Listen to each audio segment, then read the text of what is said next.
Blackbird by Paul McCartney is one of the most loved and recognized songs of all time. And you'll find lots of different videos talking about the lyrics and the melody and the message behind the song. But for me, the genius of this song really lies in the chord sequence.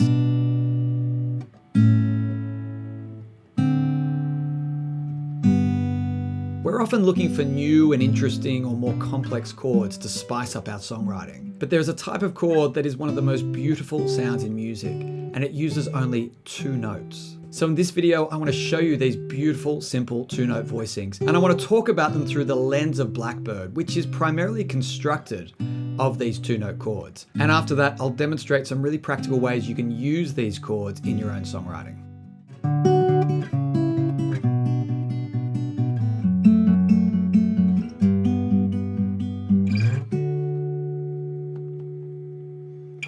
So let's begin by looking at the chords in Blackbird.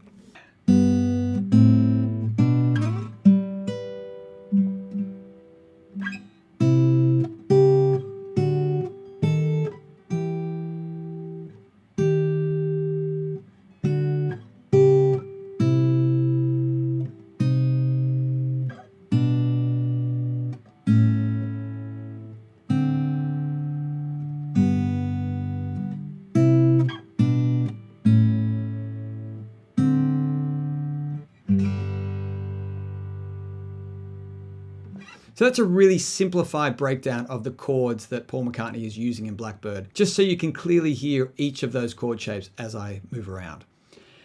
And one of the real features of this song is the movement of those chords. Those chords are moving quite quickly, and it creates this beautiful sense of momentum throughout the whole song. And Paul McCartney actually demonstrates the Bach piece that inspired that little intro in Blackbird. He talks about it in several interviews, and it's a really great reminder that one of the most beautiful songs of all time actually came from a traditional classical piece that was heard by the composer and then changed, altered.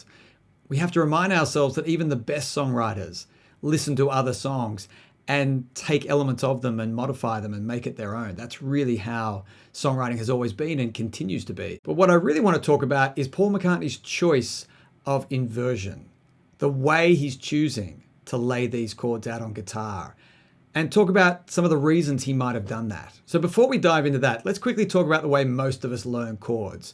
Most of us learn chords as triads, which is a basic chord form using the 1, the 3, or the 5 for a major chord, or the 1 flat 3, 5 for a minor chord. And whilst these chords have 3 notes in them, a lot of the forms that we learn early on and start writing our first songs with have double ups of these notes. So for example, this C chord here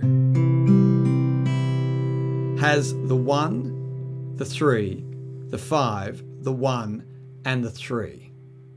If we take this G chord, which is a very common chord to learn early on, we can see that all 6 strings are being activated.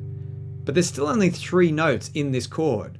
We have the 1, the 3, the 5, the 1, the 5, and another 1. So some of these notes get doubled up in these chord voicings, and these voicings provide a rich, full sound, which is often very appealing when we're writing songs and strumming our chords. What Paul McCartney's doing with his voicings in Blackbird is something entirely different. He's going the other way. He's using these small, intimate 2-note voicings. And a 2-note voicing is really the smallest possible number of notes you can have in a chord. I mean, it's technically not even a chord for some people. A 2-note voicing is often just referred to as an interval. An interval is the distance between 2 notes. We generally think of chords as needing to have a 3rd note added to create that triad. But what Paul McCartney's doing is implying chords with these 2 notes. He's outlining the chords with these 2 notes. And so we hear them as chordal movement. The important thing to know about triads is when we're trying to differentiate between major and minor chords, it is really only the 3rd note that matters. So the 3 really is important to the ear in telling us whether or not this chord is to be heard as major or minor. And that goes for other chords as well, like the dominant and diminished chords. A dominant chord has a major 3, diminished has a minor 3. That information becomes important when we start breaking down some of the Blackbird chords a little further. But for now, let's just go back and look at these 2-note voicings and look at what makes them special. So if we go back to those first 4 chords,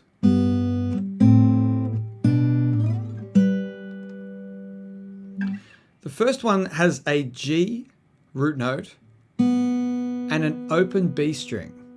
Now, G major triad is constructed G, B, D, 1, 3, 5. So the B note, the third, and the root note are the only notes really in this chord. But importantly, the B note, the third, is not being played in the same octave as the G note. It's not being played like this. It's being played like this. That third is being played up a full octave. And so instead of calling it a third, we call it a tenth. If we go to the next chord, we have the A bass note and the C note on top.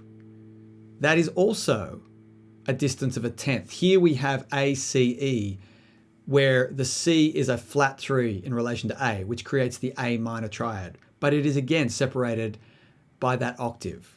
If we go to the third chord,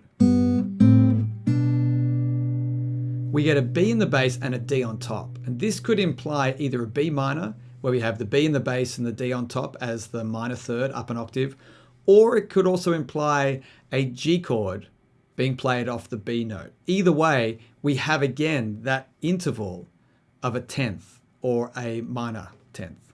And finally,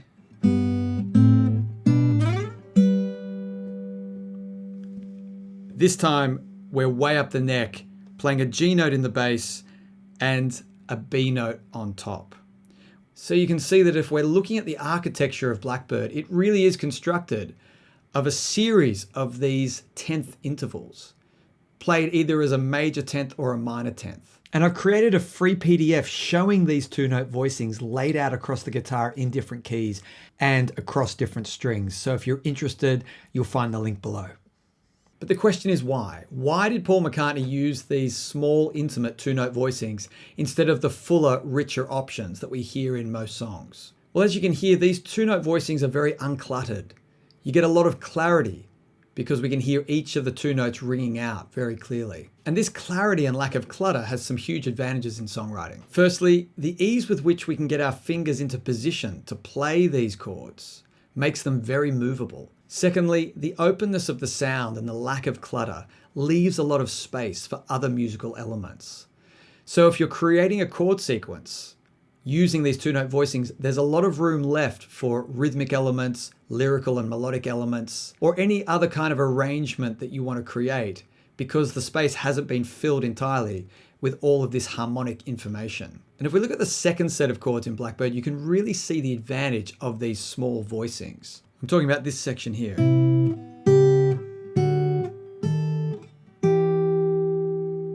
What Paul McCartney's doing there is implying a sequence of chromatic chords. That sequence is C major, C sharp diminished, D major, D sharp diminished, and then E minor. Now, if those chords were played as full voicings, it would sound like this.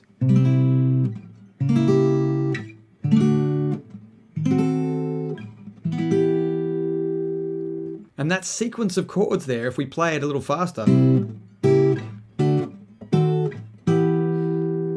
it's quite difficult to get the hand around, but also there's something that just feels too busy, too cluttered. There's too many notes, there's too much information. That's so clean and elegant and leaves so much space. So now that you've seen and heard these two-note voicings in action, the question is, as a songwriter, how can you integrate them into your own songwriting process? Well, to begin with, let's just pick a key and look at the chords in that key. We'll start with the key of G. So the chords in the key of G are G major, A minor, B minor, C major, D major, E minor, F sharp diminished, and back to G. If we now replace all of those full chord inversions with these two-note voicings, we'll see a pattern being laid out. So we'll start with the G and play it this way. There we've got the G note and the B note being played here instead of the open second string. If we then go to the A minor, we get this shape. The B minor up to the C major, Now at this point we can keep going. D major, E minor, F sharp diminished, and back to G major all the way up there. Now that's getting pretty high. So instead of running out of room, what we want to do is switch across to chords played off the 5th string at some point during that progression. So start again on G to an A minor. Now we can go to a B minor here, or we can go to a B minor here. Let's say we go then to a C major, D major, E minor, F sharp diminished. And what we see here is a pattern. The major 10th interval when playing off the 6th string is that shape. It's a little slant shape. The minor 10 is a straight line between the 2 fingers. So a major and a minor. When we move across to playing these shapes off the 5th string, we have to accommodate the B string being tuned slightly differently to the others. So instead of the major shape looking like this, the major 10 interval looking like this, it now looks like this. So that would be the C10. The minors then appear as diminished and back to major. So once we've got the chords in the key laid out, we then want to play around with some interesting movement between these shapes. We want to look at changing up the order so it doesn't sound like we're just running a scale. We want to find some interesting chord sequences. And whilst we're doing this, something we should talk about is the way we're activating these chords with the right hand. So far I've been avoiding using any kind of rhythmic picking pattern because I'm trying to represent these 10th intervals as clearly as possible. But now that we're starting to look at them in the context of songwriting, we can certainly bring this hand into play. And because these intervals are actually stretching across strings that aren't being used, strumming them doesn't really work. It kind of defeats the purpose. What we want is a lovely clear sound, an uncomplicated sound. If we start strumming and playing all of those other strings, it really gets muddy very quickly. So this G chord, for example, if I'm just pinching it with these 2 fingers, we get that lovely clear sound. If I strum it, we get all of those other strings resonating and it becomes a mess. So the technique we're really employing with these kinds of chords is this pinch kind of method with the right hand.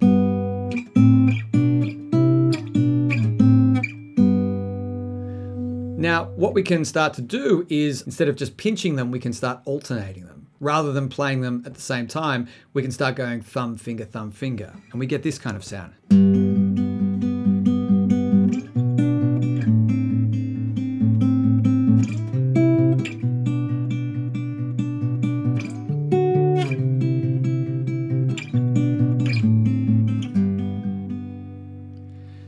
So that's a really lovely pattern, and it's very simple. It's just thumb and finger alternating, but it keeps everything clean and open and clear. That's what we're really going for with this technique. That's the advantage of using these 2-note voicings. And once you've seen the pattern laid out, you can really start moving it around into different keys. But moving it to different keys changes the position of these chords, and that sometimes leads to different kinds of progressions. For example, if we pick the key of D, the D chord is up pretty high on the 6th string. We could start here on the 5th string, but let's just say we start on the 6th string.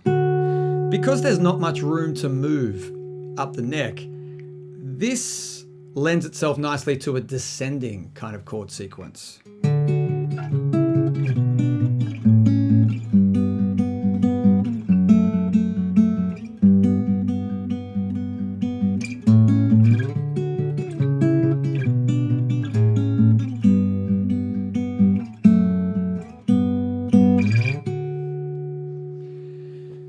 And that's just sticking on the 6th string. We could, of course, switch over to the 5th string at any point.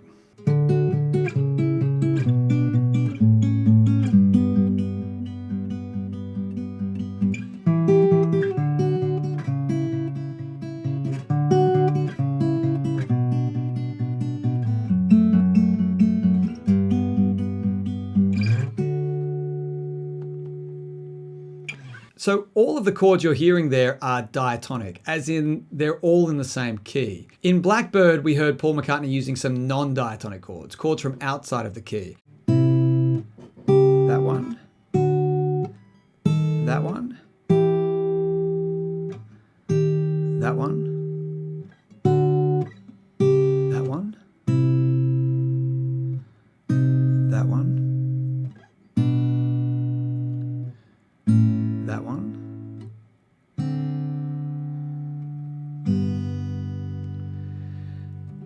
And so once you've got a handle on chords that are inside the key, you can start introducing chords from outside of the key. So if we go back to the key of G and introduce a little chromatic run between the second and the third chords.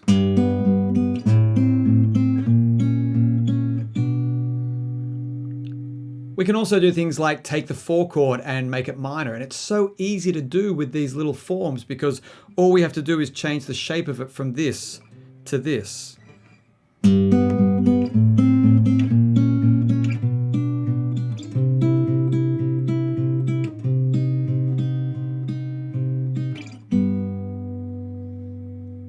Finally, some keys will lend themselves to the open strings being activated around this little 2-note shell. And this is exactly what Paul McCartney was doing with Blackbird. The way I was demonstrating the chords before wasn't doing the song justice because I wasn't actually incorporating the open strings that Paul McCartney incorporates. When he's playing it, he's not doing a full strum, but he's also not just pinching the notes. He's actually flicking the strings with the back of his fingers and activating some of the strings, the open strings, around those little 2-note shells. So we can take this idea and start trying open strings around these 2-note shapes.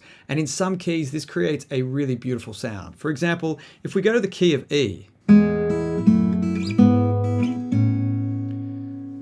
what I'm going to do is activate the B and the E strings, the 2 top strings, and let them ring around that chord shape because both the E and the B belong to the key that we're in.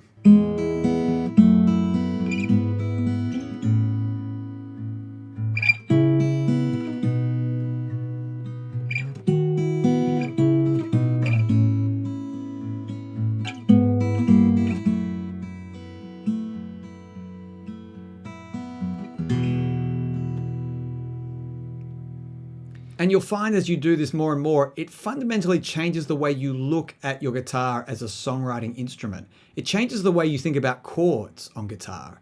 Because all of a sudden, the fingers are in different positions and moving in a more linear fashion up and down the strings, not so much across in these block chord forms. It also gets us thinking about chords in a different way, whereby we're creating the shell of a chord and then choosing when we can put other notes around that shell. And sometimes we're in a position to drop certain fingers down into position and create a really beautiful set of chords.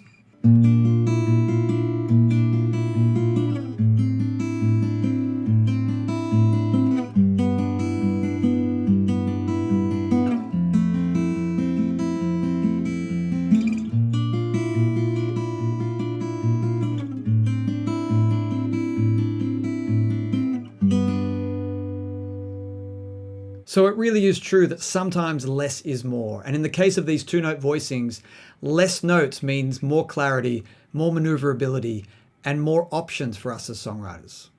Happy songwriting.